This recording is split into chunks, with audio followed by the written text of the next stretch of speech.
भी मैथ का first lesson है वास्तविक संख्याएं, रियल नंबर। तो वास्तविक संख्याओं में जो पहला चैप्टर है 1.1 उसमें एचसीएफ क्या करना है, यूक्लिड विभाजन एल्गोरिथम विधि से। तो पहले हम जान लेंगे कि संख्याएं कौन कौन सी होती हैं। जैसे आप जानते हैं सबसे पहले हम प्राकृतिक संख्या लिखते हैं जिसे हम धन पूर्णांक भी कहते हैं। गिनती वाली संख्याओं को हम बोलते हैं प्राकृतिक संख्या, यह 1 से स्टार्ट होती है और इंफिनिटी तक होती है। इसे हम यहाँ से प्रदर्शित करते हैं, इसे धन पूर्णांक भी कहते हैं या गिनती वाली संख्या भी कहते हैं। दूसरी संख्या होती है पूर्ण संख्याएं, होल नंबर। प्राकृतिक संख्याओं में शून्य को शामिल कर देते हैं तो ये हमारा होल नंबर का कलेक्शन हो जाता है। इस सबको हम बोलते हैं होल नंबर और ये डिनोटेड बाय W। इसके बाद पूर्णांक संख्याएं, यह 3 प्रकार की होती हैं, शून्य पूर्णांक और संख्या रेखा पर शून्य पूर्णांक के दाहिने +1 +2 +3 ये सभी संख्याएं धन पूर्णांक कहलाती हैं और शून्य के पहले की सभी संख्याएं संख्या रेखा पर ऋण पूर्णांक कहलाती हैं।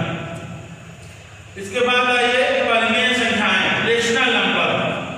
All the number which can be right in the form of p by q where q is not equal to 0 called rational number.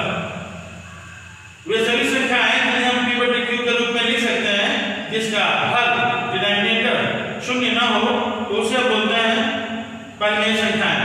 जैसे शून्य, तो शून्य को हम लिख सकते हैं 0/1 या 0/1। 1 को लिख सकते हैं 1/1, 2/2, 3/3। 2 को लिख सकते हैं 2/1, 4/2। तो इन सभी संख्याओं को हम p बटे q के रूप में लिख सकते हैं।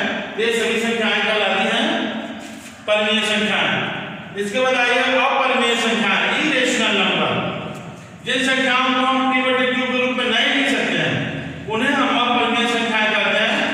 यह कर्ण के यम प्रकार की होती है जहां पर यम एक पूर्ण वर्ग संख्या नहीं है। पूर्ण वर्ग संख्या का मतलब किसी संख्या का वर्ग करने पर वो संख्या प्राप्त हो। जैसे 1 पूर्ण वर्ग संख्या है, 1 का वर्ग 1 होता है और फिर 4 पूर्ण वर्ग संख्या है और 2 का वर्ग करेंगे तो 4 प्राप्त हो जाएगा तो पूर्ण वर्ग हो गया।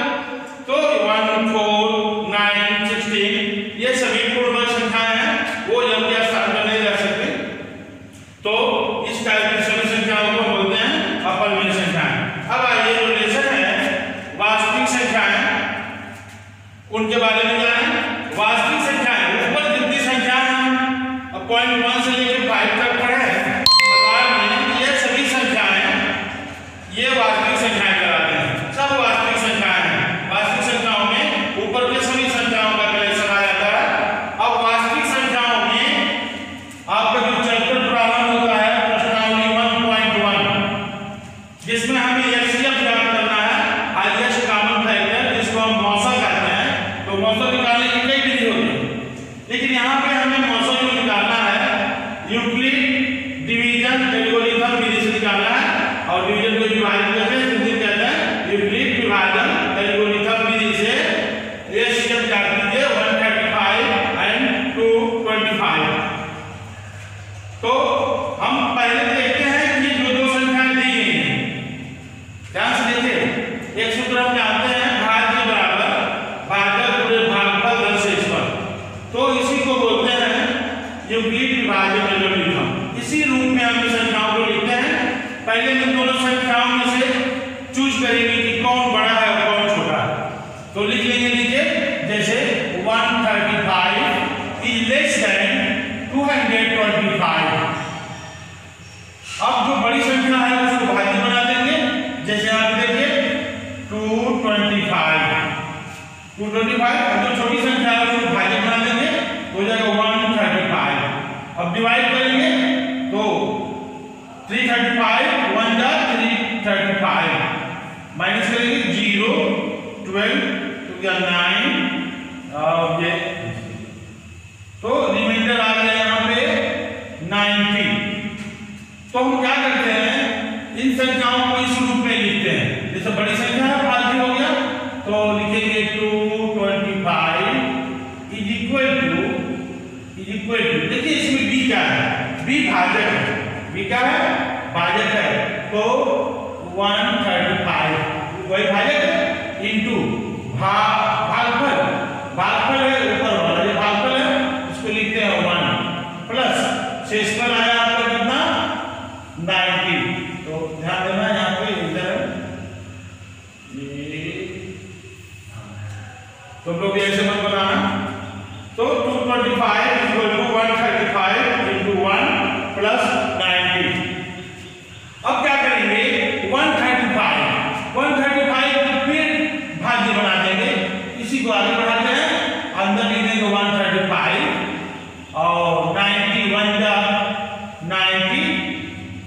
माइनस करेंगे तो 5 और ये हो जाएगा 4, ये हो गया 45।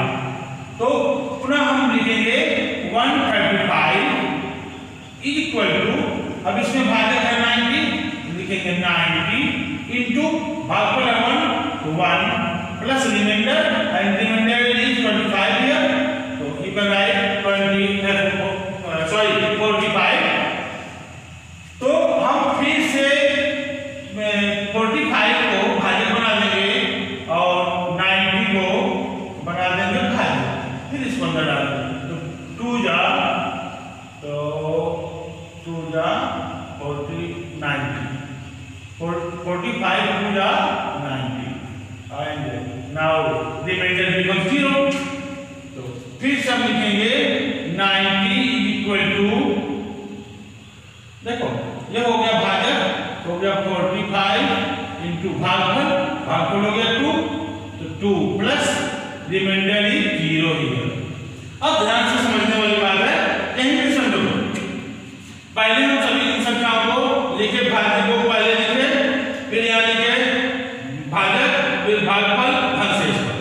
अब इस भाजक को पुनः हम भाज्य बना देते हैं, भाज्य, फिर हम भाग देते हैं, फिर ये भाजक हो गया 90, भागफल हो गया 1, फिर हो गया 45, फिर से हम इसको भाज्य बना देते हैं, 90 को भाजक बना देते हैं और डिवाइड करते हैं, तो सॉरी यहाँ पे 90 को क्या बना देते हैं, भाज्य, और 45 को बना देते हैं भाज्य, तो यहाँ पे शेषफल आ जाता है 0।